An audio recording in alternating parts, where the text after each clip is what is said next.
Right, does that sound like I was saying? That sounds like a balloon. Cannon, his hatchet still held aloft. Couldn't take another step after that.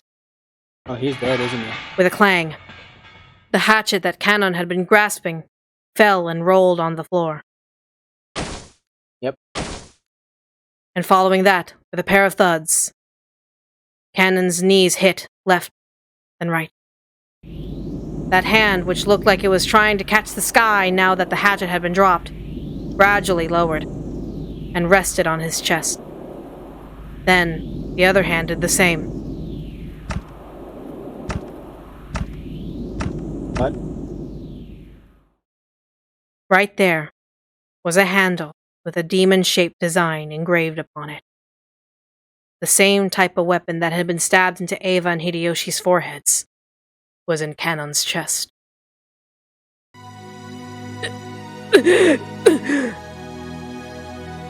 Fresh blood dribbled from the corner of Cannon's mouth as it twisted in anguish. It was makeup too powerful for Cannon's white skin.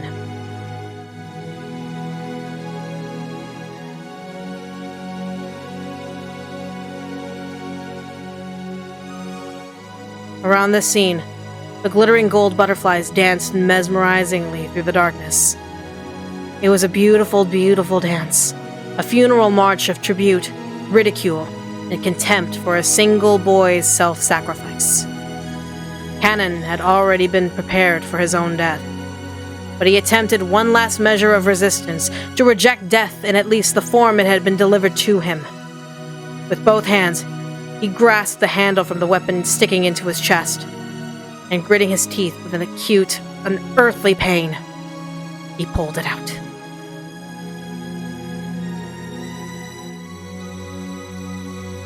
For only a moment, a bright red spray gushed out.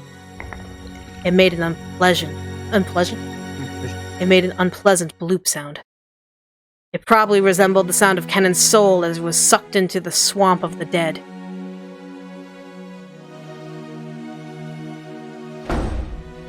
Cannon-san! Someone!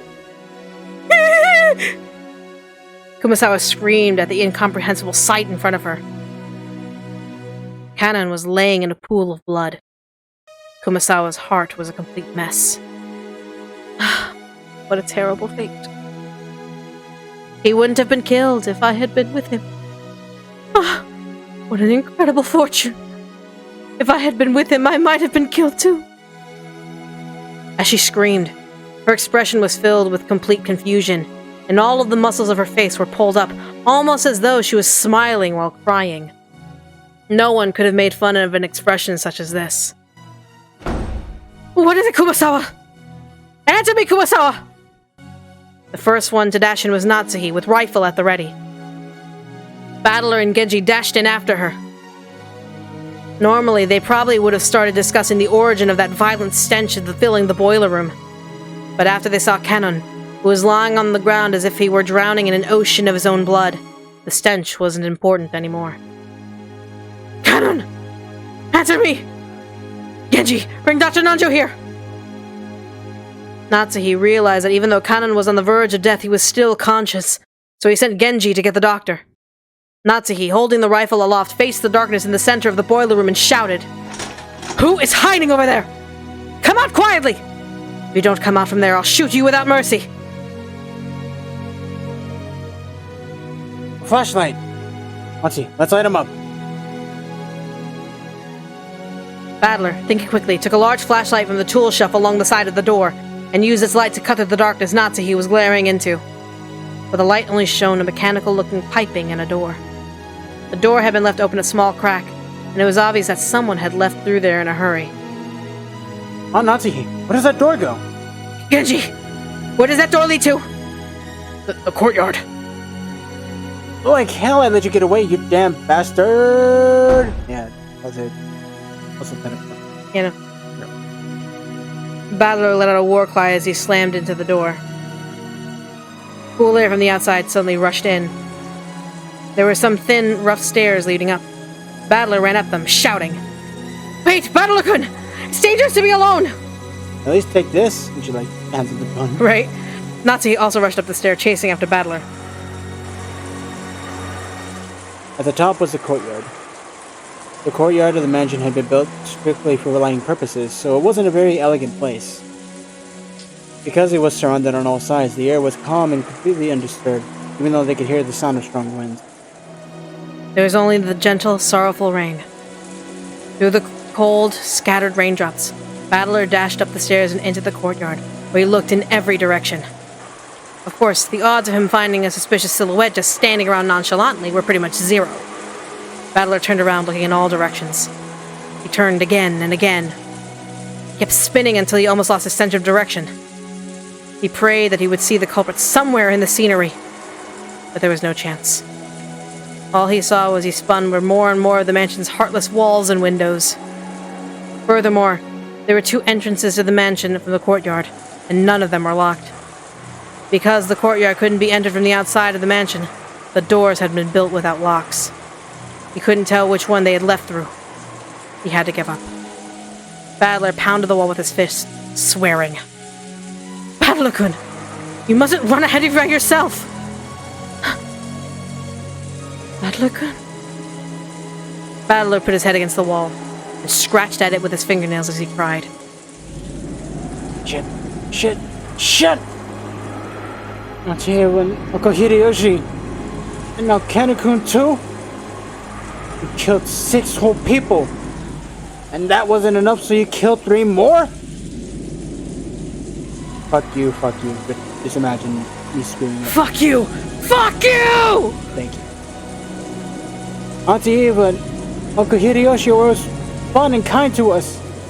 I just met Kanekun yesterday, and I'm sure I've gotten along fine with him. Why did you kill them? Why? Why? When people die, they don't come back to life again, you know. They die when they're killed. Is this a pigeon? They aren't gonna quickly sprout up again like bamboo shoots. Why would you kill them? Why? Why?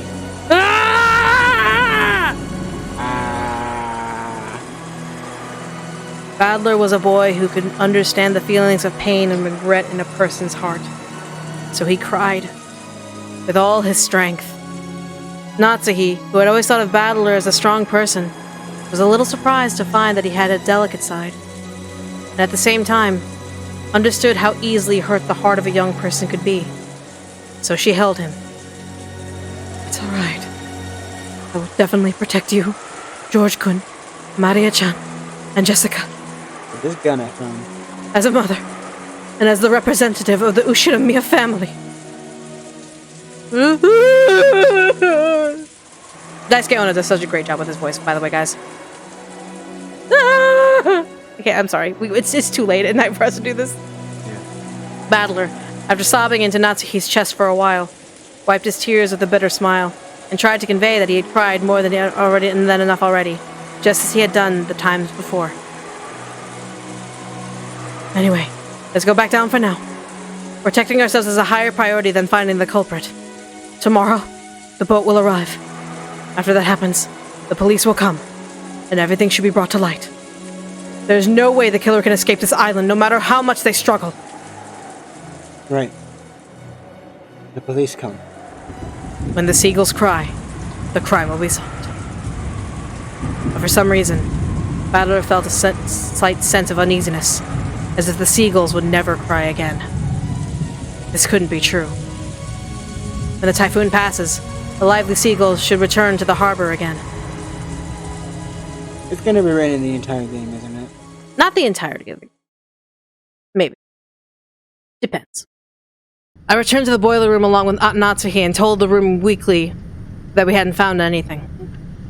They told me that Dr. Nanjo and George Aniki had carried Kanen-kun to the servant room. The servant who had a first aid kit and a sink and could apparently function as a nurse's office. Kumasawa-san and Jessica had accompanied them.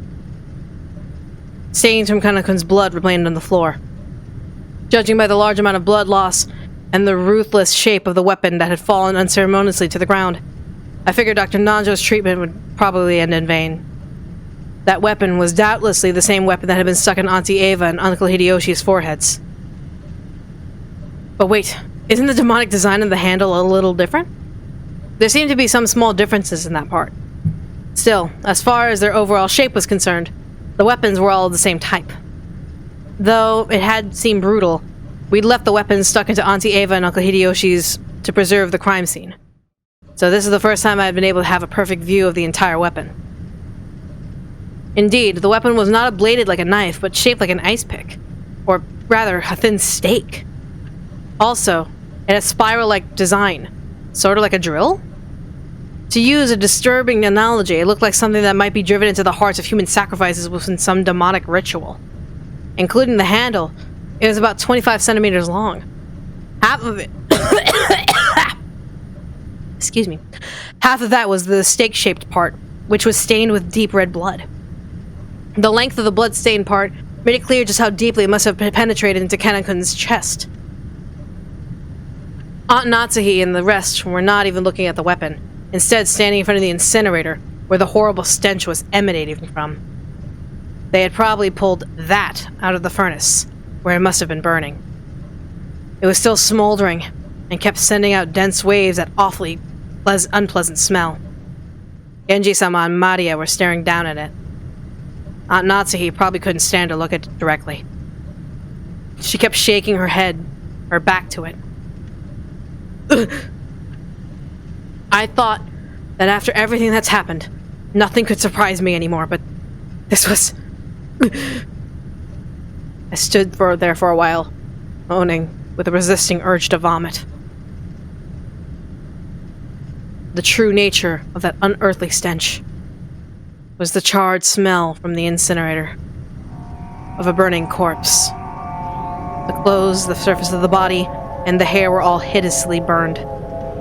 That grotesque corpse was in a state where not the face, nor the age, nor even the gender could be guessed at.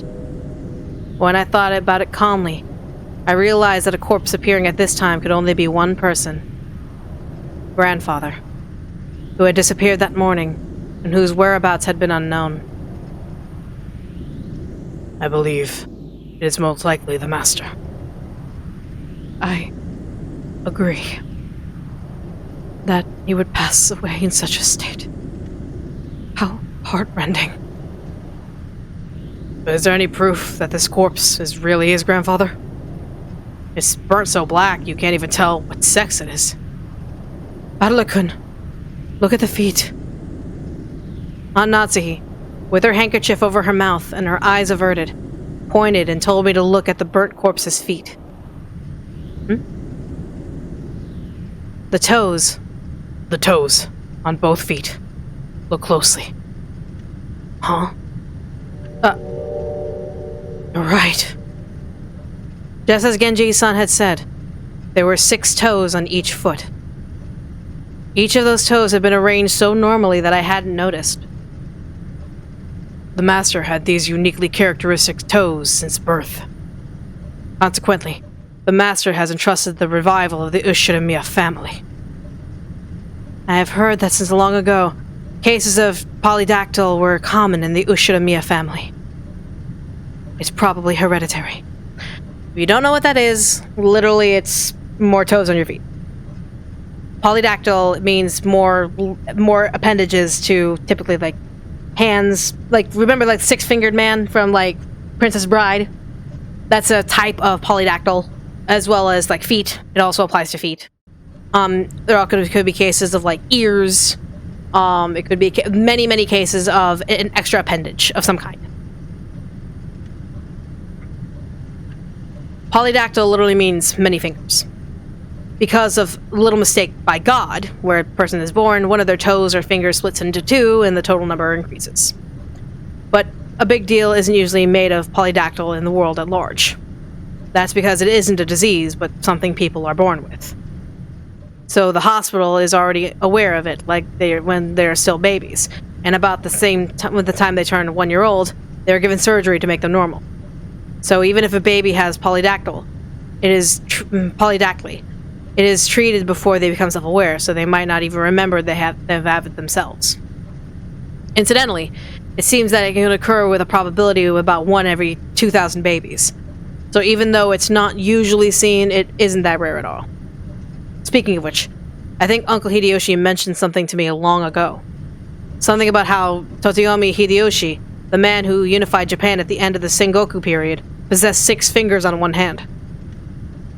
According to Natsuhi, among the many Yoshinoya family heads, the ones praised the most for their wisdom had all possessed polydactyly. Because of that, when grandfather was born, his relatives were all excited at the thought that he might become another wise leader. And when the leading relatives all died in the Great Kanto earthquake, it was apparently argued that if anyone could restore the family from that, it would be grandfather, because of the auspicious sign of his birth. So Art was right! It's just making polydactyl people! You know, I don't want to make that argument, Senryu, but you are correct. Senri, not Senryu. Senri. If grandfather thought that being the head of the family was not a bad gig, the 6th toe must have been pretty lucky for him. Come to think of it, I think I've heard some country where it's believed that people with polydactyly should be treated as gods and revered. This was beside the point, but it's fairly common in mystery novels for a corpse to be burned to hide the body whose body it is. But it looks like grandfather's case, just being toasted wasn't enough to hide the proof of his identity. And grandfather's body was not simply burnt. Just like Auntie Eva and Uncle Hideyoshi, and Kenon too, who had been stabbed in the chest. He had one of those demon ice picks stuck into his forehead. The head's ring is not on his finger. So everything as the letter last night said. Father. I messed up. Father would probably be horribly disappointed. Aunt Natsuhi let her head droop and close her eyes tightly.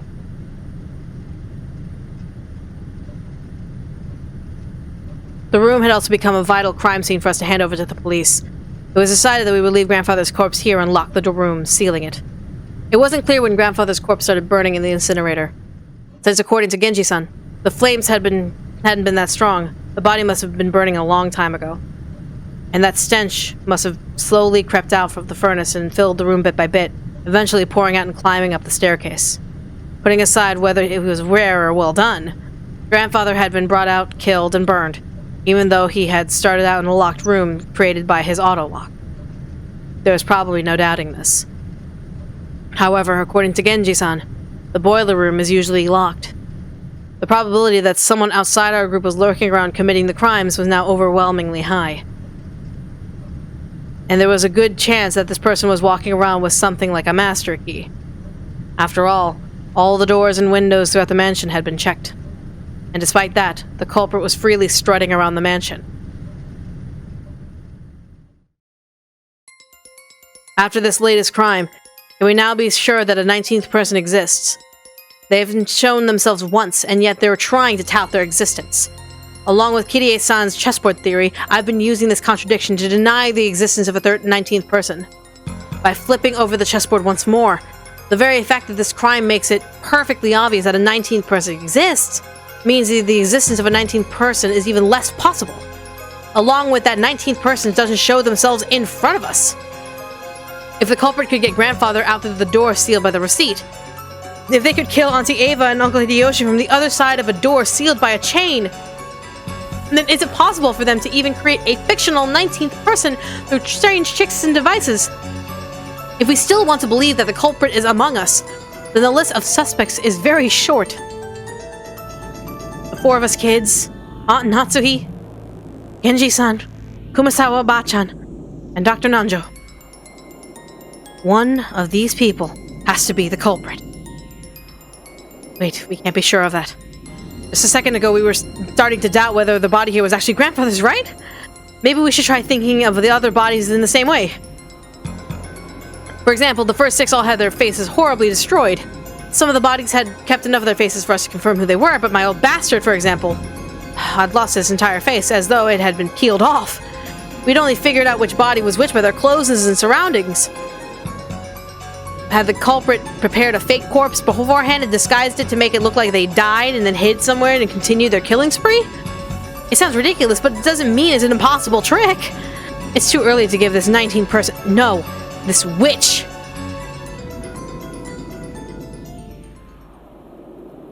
Maria-san. Maria-chan. You mustn't stare so fixedly anymore. Come on, Badla-kun too. I am worried about Kanan's condition. I don't want to stay in a place like this any longer than I have to. Let's go back. Maria hadn't gone out like everyone else, but had remained in the boiler room. The thing she was staring fixedly at was probably not grandfather's body, but the demon ice pick that was sticking out of his forehead. No doubt, an irresistible item for the obsessed. I rapped her on the head. Hey, Maria. What's Beatrice's after? What's Beatrice after? Is it all of our lives?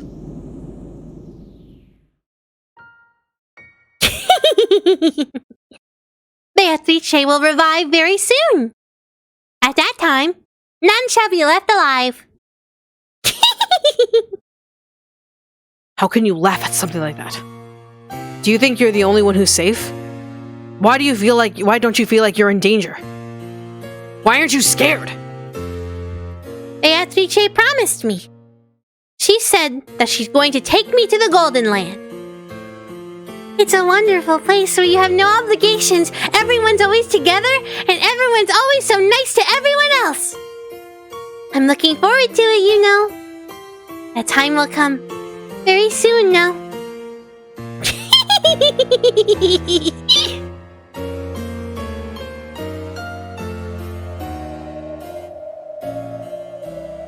Just what kind of person is Maria? I only know what Maria was like 6 years ago when she was 3. She had been pure and obedient, a good kid.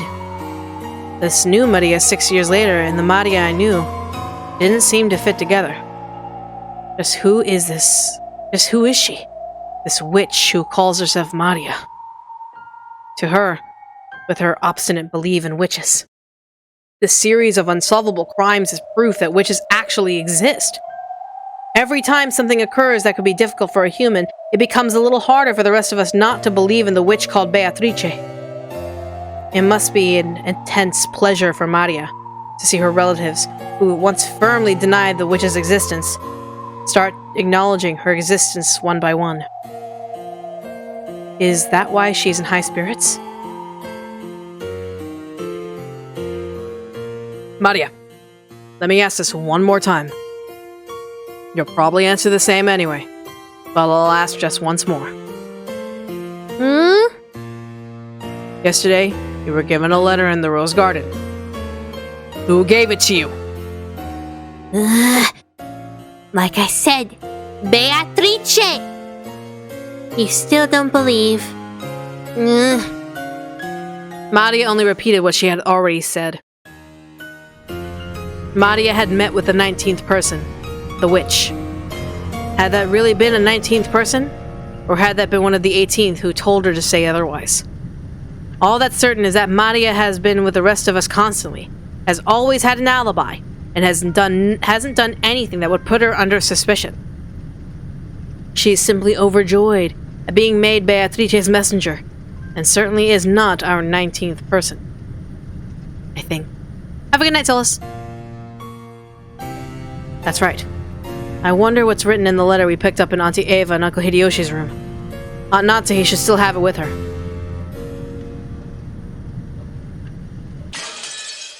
I keep breaking my damn screen. I need to stop doing that shit. In the end, Kanan-kun did not regain consciousness, even though Dr. Nanjo and the rest did all they could to heal him. There was very little that could be done on an island like this without medicine or proper facilities. However, Kanan was the only human ever to confront the culprit. If only he could give us some kind of clue. But by the time he was carried here, it was already too late. This game is amazing, right? I'm so glad you all like it. It makes me happy. My sincere apologies. Without proper facilities, there was nothing I could do about such a serious wound. No, that's perfectly understandable. Thank you so much for giving it your very best. Dr. Nanjo's shirt had been sprayed with a violent spurt of blood, so it was easy to imagine the devotion in which he had tried to save Kanan's life, up to the very last second. Jessica was crouched in the corridor, crying in anguish. She had probably been taking care of Kanon-kun from the moment until his death. George Aniki tried to approach her with words of comfort. When Jessica pushed him away, he stopped trying to interfere and left her alone. If only I had let Kanon-kun go alone. Oh. Don't let that bother you. Even though you had been with him, you may have been attacked as well. He foolishly jumped forward and paid for his mistake. How can you say it like that? Kanon-kun spotted the killer and bravely stood up to them. If only Kumasawa-san had gone with him, the killer might have hesitated and chosen to run away. Emotion-filled words that I never thought I'd hear from normally tactful Jessica tumbled out of her mouth.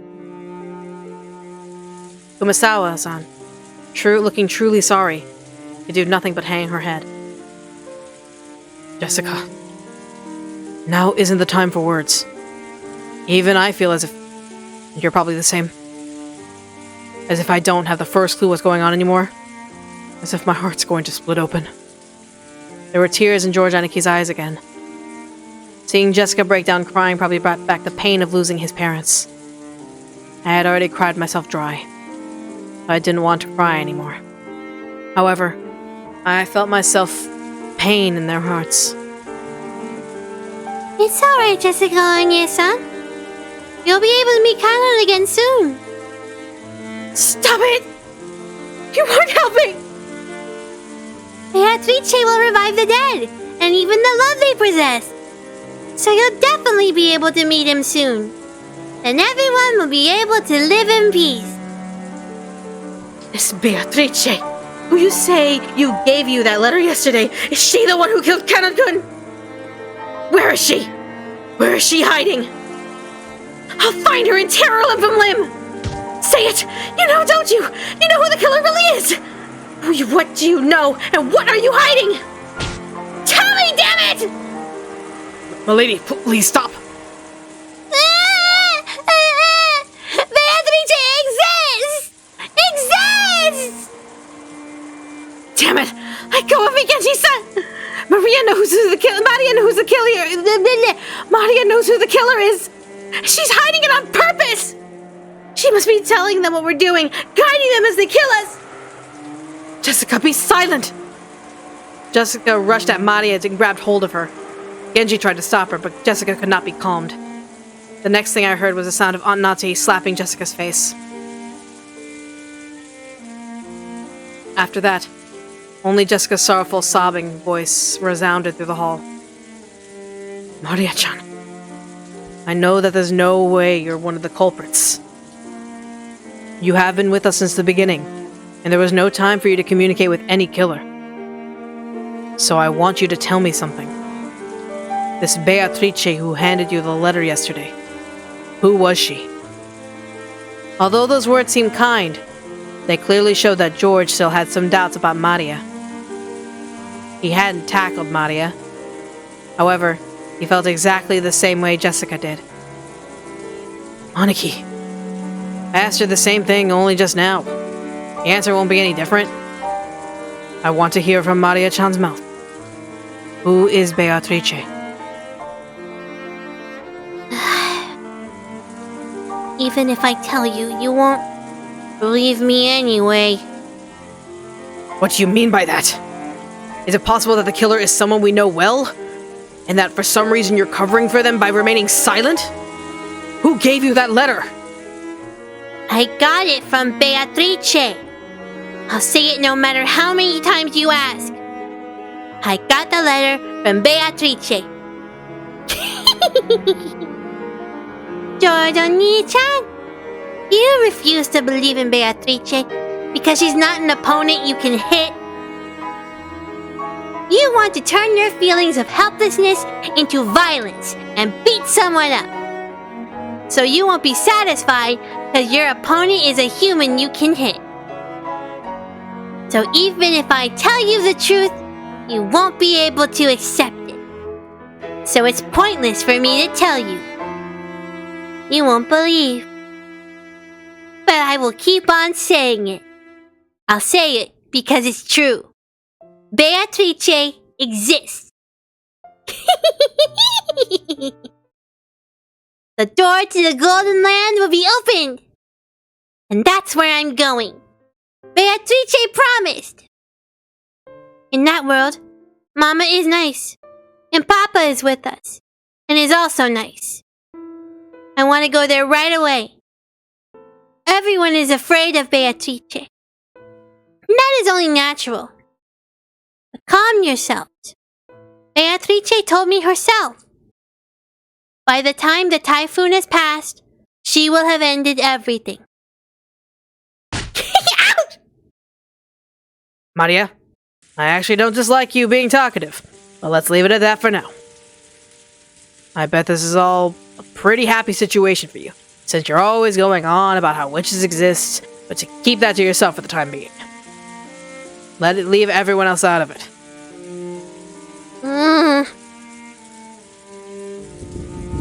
This brat. I've long thought she was creepy.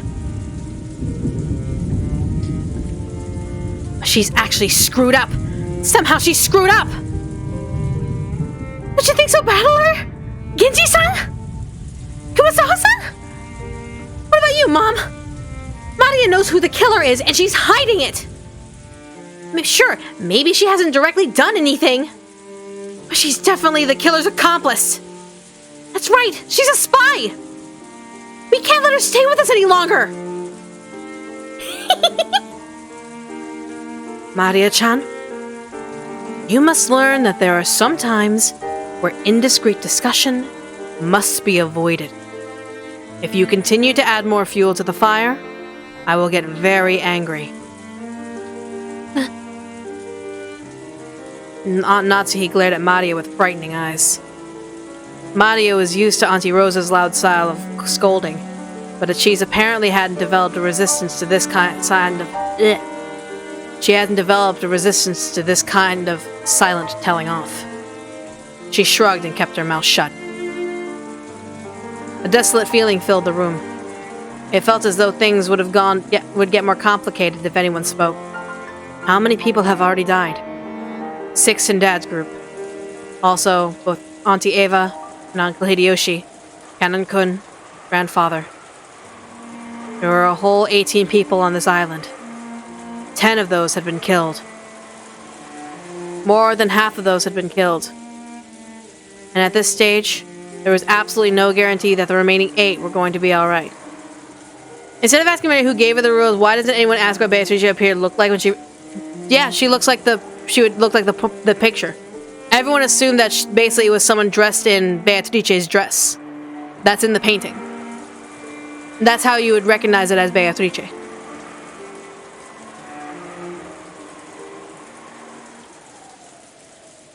Anyway, now is not the time for discord. Now that we are certain that a killer can enter and leave the mansion at will and strike out of nowhere, we must give our undivided attention to surviving until tomorrow. I agree strongly with Aunt Natsuhi. We can take our time racking our brains over the culprit later tonight. For now, we should consider where to barricade ourselves in. As I said this, I pointed out the clock to everyone. It was already 8 at night. We had been receiving shocks over and over again since early morning, and both our bodies and minds were completely tired out. There was still a long, long time until tomorrow. We needed to find some place to barricade ourselves in, somewhere we could rest our bodies and feel even the slightest bit safe. I agree.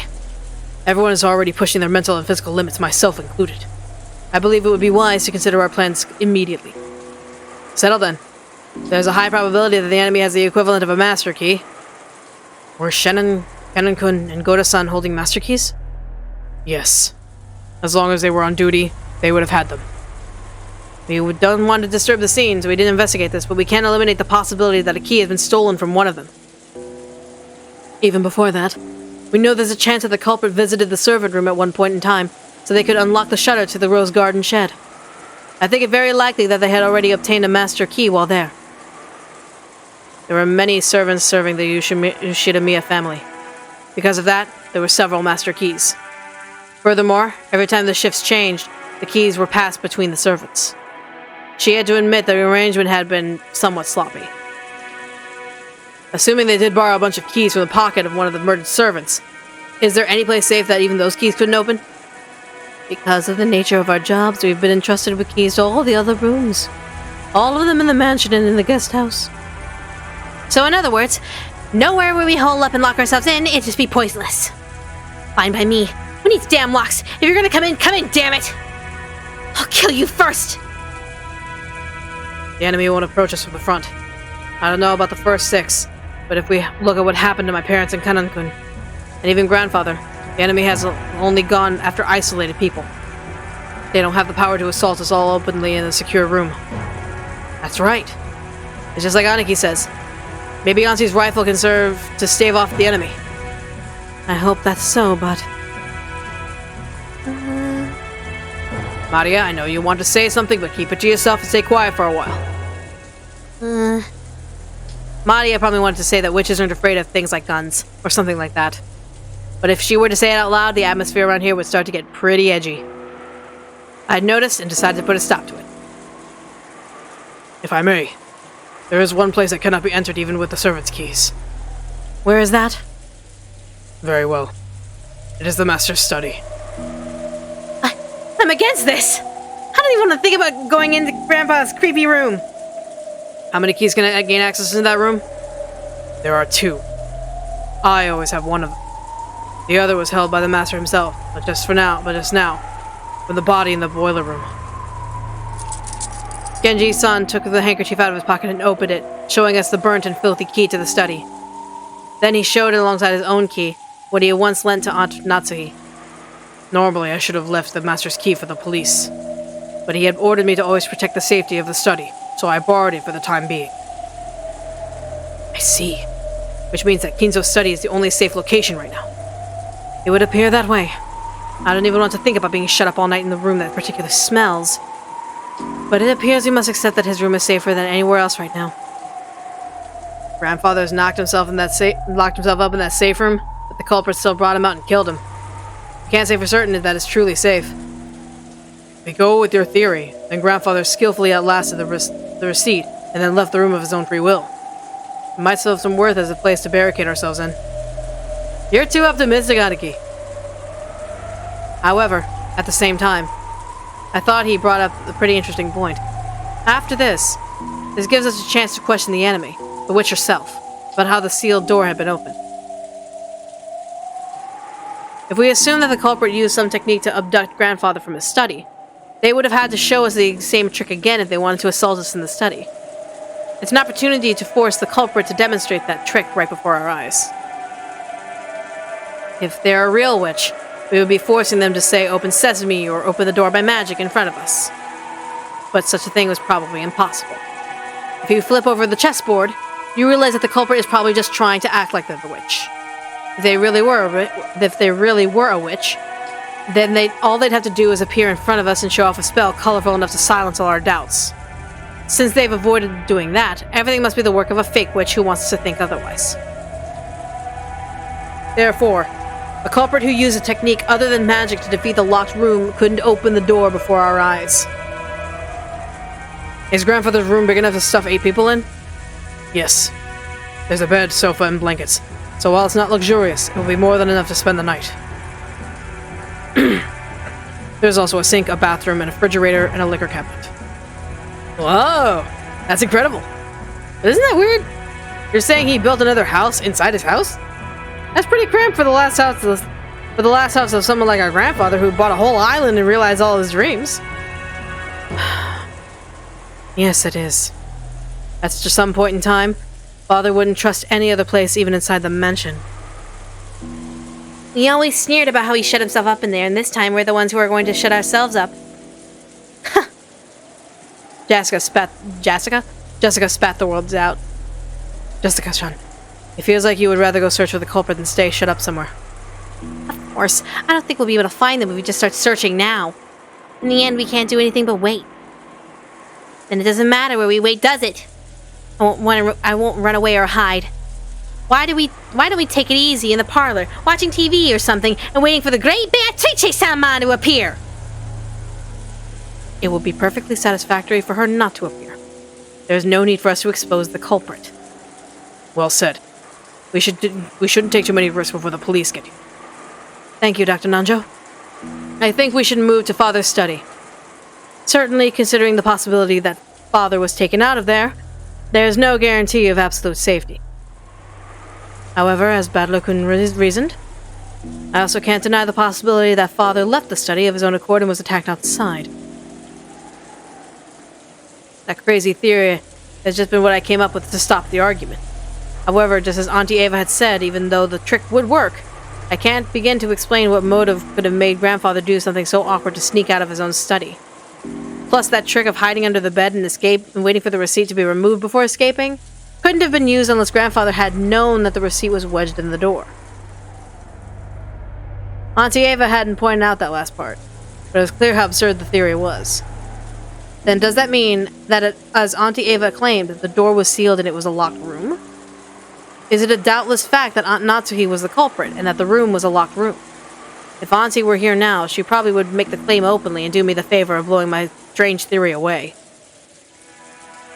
But anyway, I had to admit that a room with both a bed and a toilet and all 8 people could be shut up in, and with only 2 keys, both of which were gathered here, had to be the safest place in the mansion right now. At the very least, I figured that this would be better than shutting ourselves up in the parlor again and saying nothing went wrong while we were there before. No, wait. Were we safe only because we were shut up in the parlor? What if leaving that room and moving to an unexplored location was actually more dangerous? No good, no good, no goddamn good at all. My flimsy head is about to break out in fever. As I keep flipping over the chessboard, the real and inverse keep switching with each other over and over, and I lose my ability to believe anything. Which, when it seems like it's the culprit of one of the 18, I want to believe in Beatrice. And when I start believing in Beatrice, I start wanting to find the culprit amid the 18. That keeps spinning around forever, and in the end, my thoughts haven't taken one step from where they started. How far back in the past is it that Kirie-san taught me this chessboard way of thinking? That concept of examining the situation by flipping it over and thinking from the enemy's side. I get the feeling I was so interested in this way of thinking at the time that I let it guide the way I thought about everything. By the way, Kirie-san was Dad's co-worker back then. I hadn't dreamed of the day that would come when she would be added to our family. Didn't Kirie-san tell me something? I get the feeling when she once said that, while this chessboard thinking was one way to look at things, it wasn't all powerful by any means. And in fact, was actually bad to rely on too much. Chessboard thinking is my interpretation of something called game theory, which I read about in a book. I also watch it on YouTube. Well, it's a very interesting subject, so you should try tackling it when you get into college, Badler-kun. I really want to try it.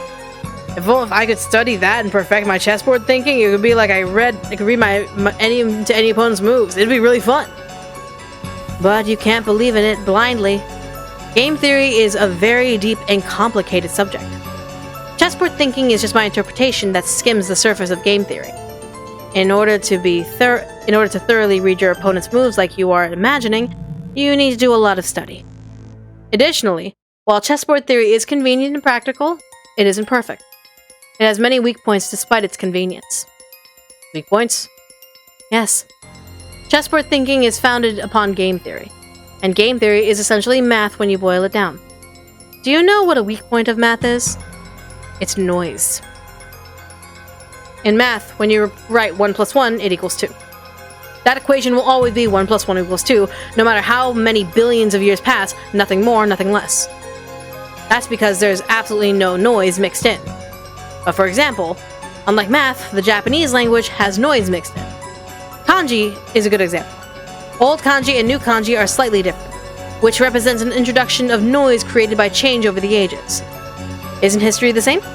There are dozens of policies that seem foolish in the modern era, but were meaningful at some point in the past. Because the rules of chess are fixed, when a pair of experts are discussing one particular position, it's possible that they can reach the same conclusion whether they form 100 years in the past or 100 years in the future. However, if the rules of chess had gone through massive changes over time, it's possible that the discussion about the same position would have changed as well. Precisely. The events in the world of humans are naturally full of noise. Aren't human emotions that way? Even if the exact same thing occurs more than once, there's no guarantee that humans will always act in a predictable fashion. the very fact that we're trying to read an opponent's actions by applying a mathematical theory to them means we must realize that there are already some limits and weak points to our theory.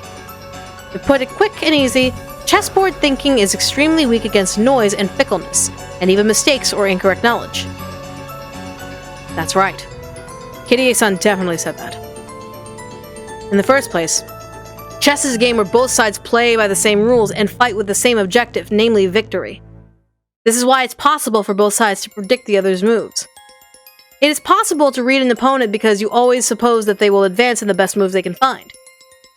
But what if the opponent is fickle or a little tired and makes a move that can hardly be called the best? Or maybe, what if the game actually has special rules?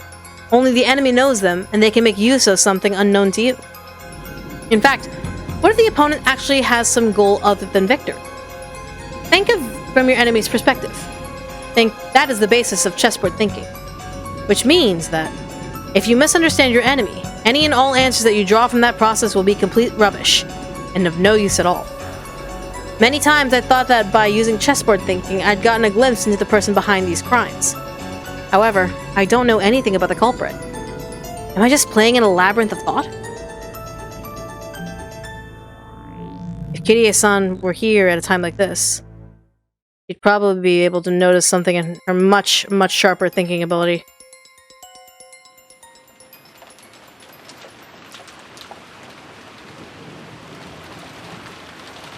Jessica never warmed to the idea of moving into Grandfather's study. But in the end, Aunt Natsuhi persisted and we decided to move there. Everyone was already trapped by paranoia. Kumasawa-san had prepared dinner once already, but after the incident involving George Aniki's parents, the kitchen and parlor had become temporarily devoid of people. Someone said that it might have been poisoned at the time. Because of that, we were unable to even touch the food Kumasawa-san had taken the trouble to make for us. The manner of which the first 6 had been killed was still unknown, but there was a possibility that it was poison. And indeed, by this method, even a single person would be able to carry out the murder of 6 fully grown adults. Furthermore, this idea made it seem like there was only a single culprit, who was also afraid of Aunt Natsuhi's rifle, and this was very good for our emotional stability. But the fatigue and hunger were even harsher than we had imagined. So, on Kumasawa-san's suggestion, we all went together to the kitchen, and gathered some canned food, which would be hard to poison, to take in with us. All of Kumasawa-san's efforts to reward us with at least a nice dinner on this savage day regrettably came to nothing. The food piled up on the serving cart looked just a little sad.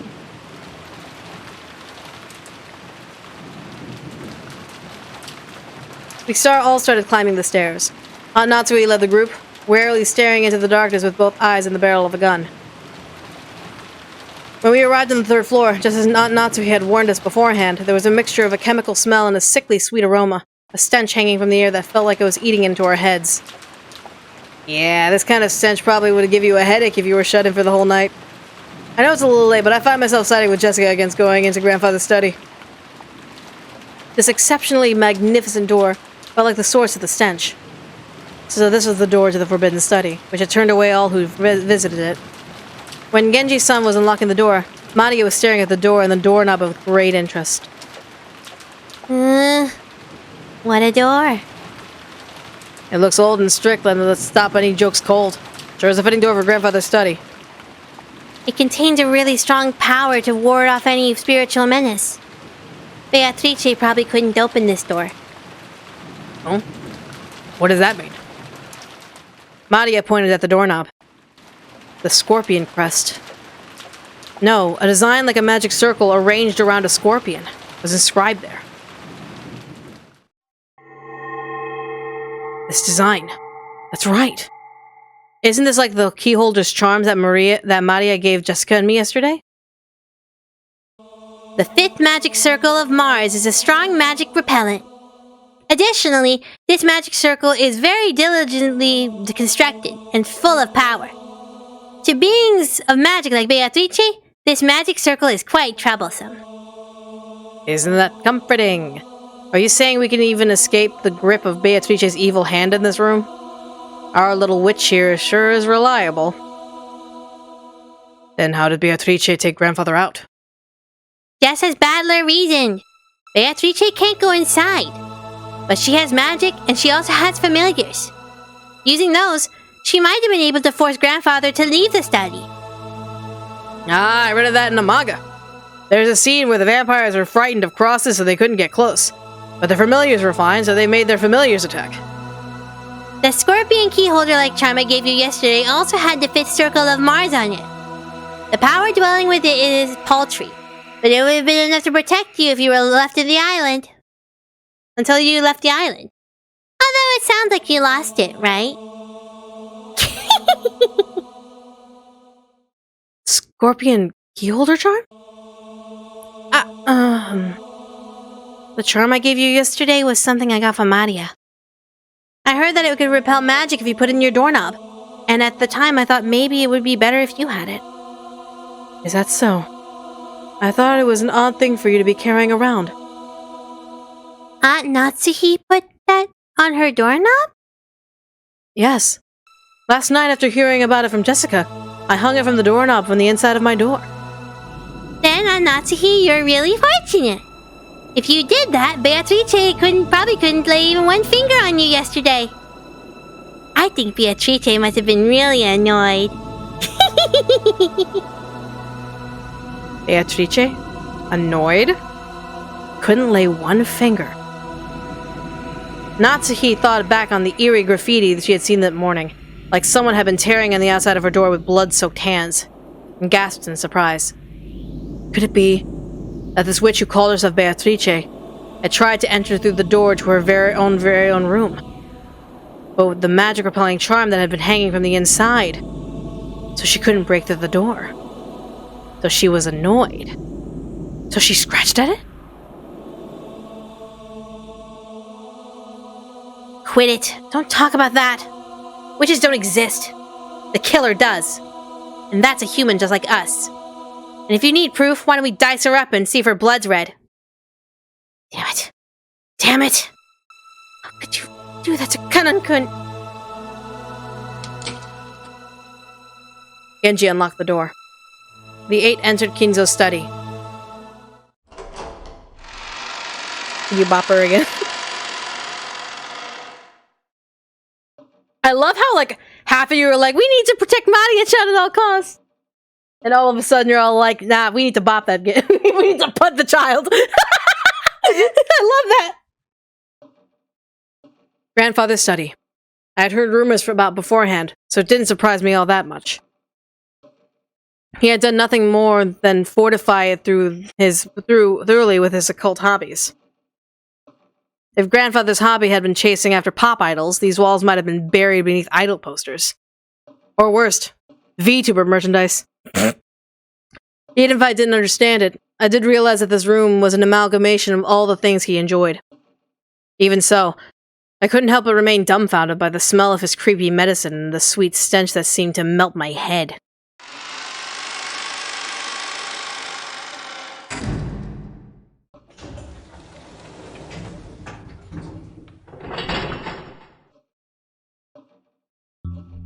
When the door closed, it automatically made a clunk. I see. This is the auto lock that activated whenever the door is closed. And there are only 2 keys that could open this door from the outside, both of which were in this room.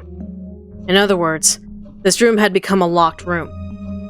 The shutter, the receipt, the chain, and now the auto lock. This 4th door had been locked in the most magnificent fashion yet, constructing a locked room in a perfect form that none could argue with. Just to make absolutely sure that the room was secure, we checked all over for ways in and out. The windows were tightly locked. That should have been enough, but just in case, we tried knocking all over all the walls. After all, there had been whispers that there might be a hidden door in this room, but we couldn't find anything suspicious. Grandfather's study was very large.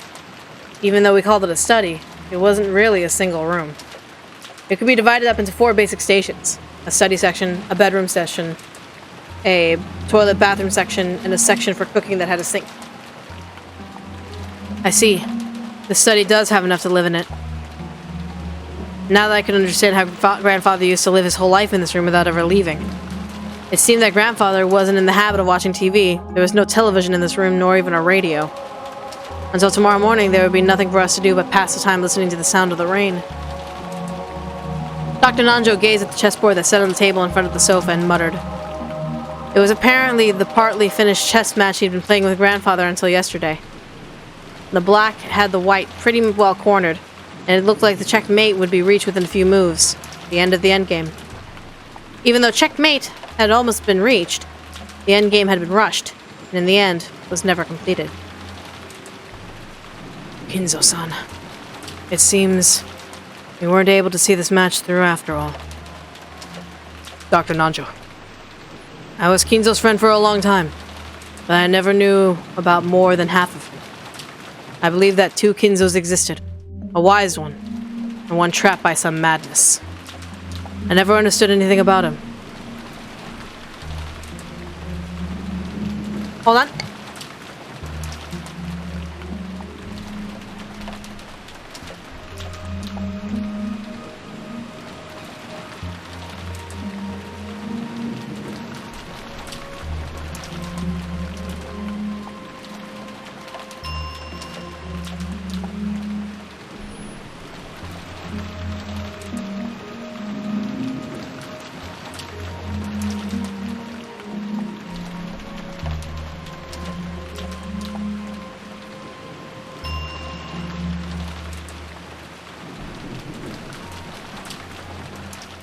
Sorry about that. I had to check a thing.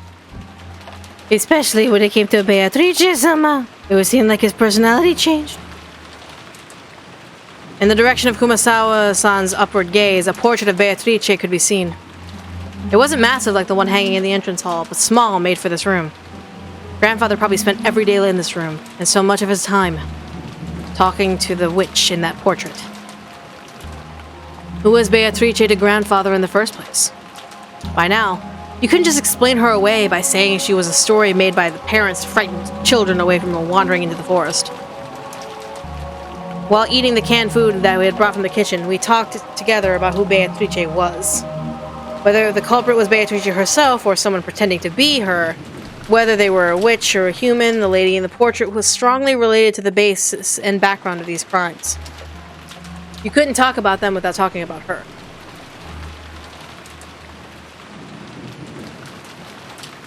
Oh yeah.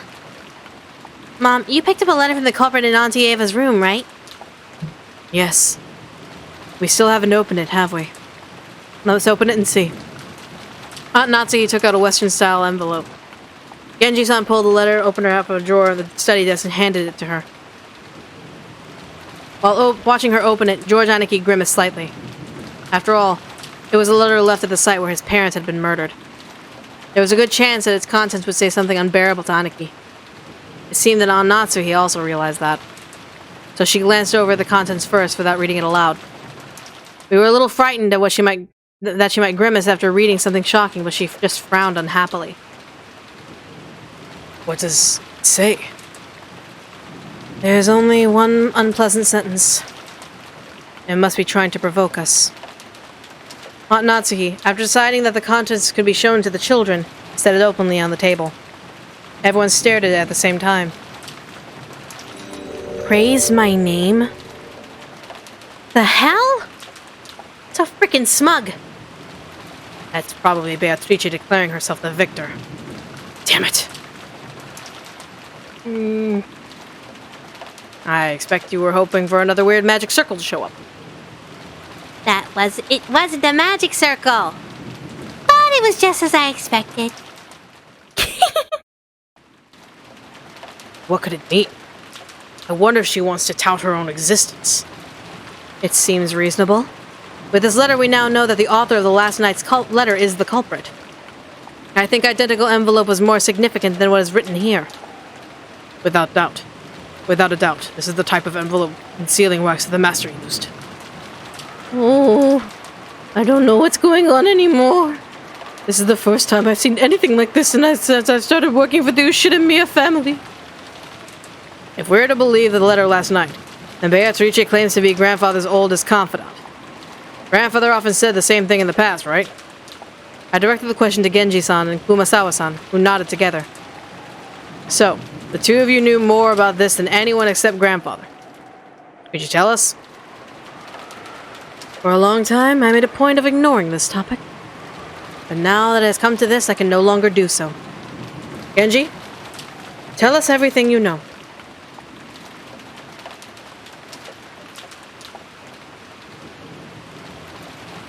Genji didn't answer. Did he remain silent despite his knowledge? Or did he know nothing at all? Still, I had a good guess. The ghost story of the witch Beatrice had long been defied among the servants. He had probably been very close to grandfather too, and his occult hobbies.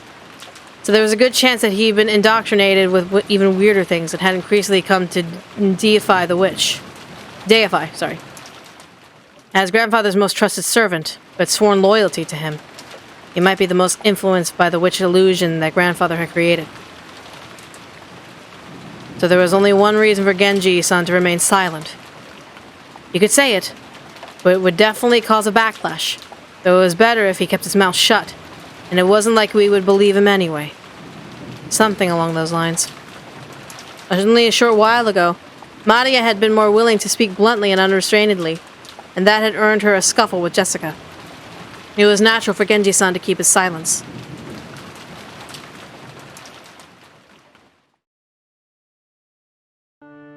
Was she father's mistress, perhaps? His mistress? That could be possible. For ordinary poor people, polygamy isn't only viewed negatively from a moral perspective. It is also an unmaintainable financial situation. But that isn't the case for the very rich. It is possible for them to have another lover in addition to their real wife. We can't deny the possibility that grandfather had another woman in his life besides grandmother. Maybe when grandmother was alive, it seems she strongly suspected it. That he was cheating on her. I'd always thought she was just referring to the witch that grandfather's had, but... This is getting really interesting. You told me, didn't you, Genji-san? You said Beatrice has been working with grandfather since before the mansion was finished. I have heard that the construction of the mansion was completed in 1952. That would mean that that person called Beatrice has been in a relationship with grandfather for only 30 years. It is tomorrow. Indeed, it's only 11 here, so hee hee. Could that mistress of 30 years ago, or maybe a relative or hidden child of that person, hold some kind of grudge and be planning revenge? I see. So this is starting to sound like your standard Western mansion mystery. It's a filthy topic, but an easier line of reasoning to accept. Well, Genji? The master surely had feelings of deep love for her. There could be no mistake that he cared for her more than his late wife. Who is this person called Beatrice? And what is she doing now?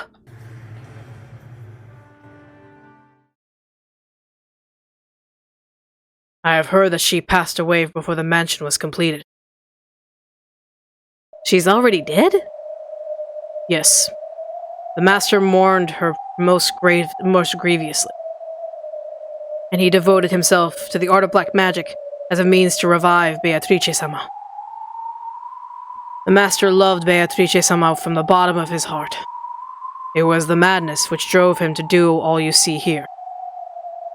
As Genji-san said this, he spread his arms, as though asking us to look at this room filled with the signs of grandfather's madness.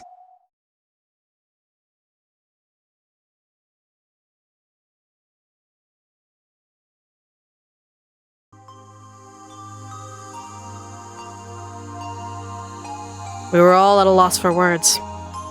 Before this, his black magic hobby was nothing more than creepy, and we had found it impossible to understand what drove him to devote himself to it. Nobody had tried to understand Kinzo, dismissing him as an eccentric who had restored the Yoshida family amidst his madness.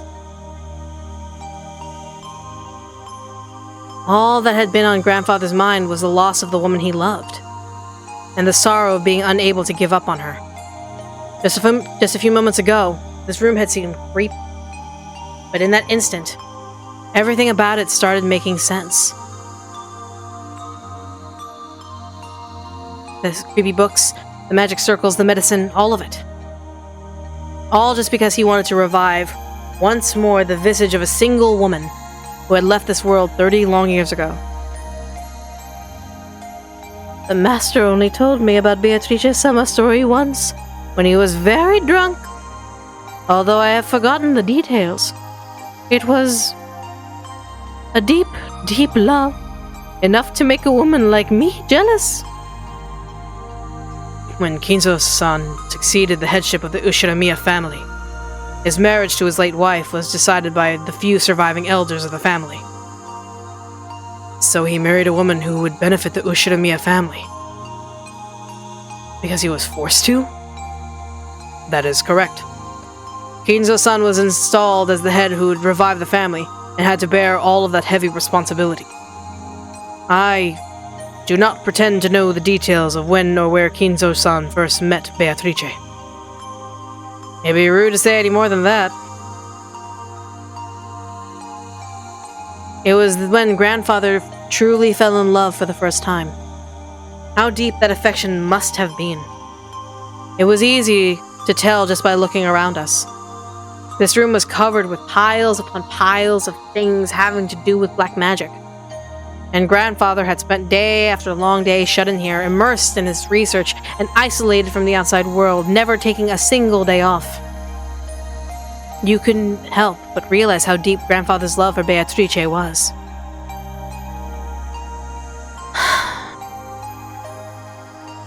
I had it all wrong, Genji-san. What might that be? I've always thought that maybe you servants believed blindly in the witch because you were influenced by grandfather's creepy black magic hobby. But that's not how it was. Perhaps they had been acting as though the least Beatrice's soul had been restored, and existed inside this mansion, in order to soothe grandfather's heart. With closed eyes and an expression as though he was remembering something from distant past, Genji maintained his silence. He probably felt that to confess that would be to betray his one and only master in the most serious way, even though that person was already dead.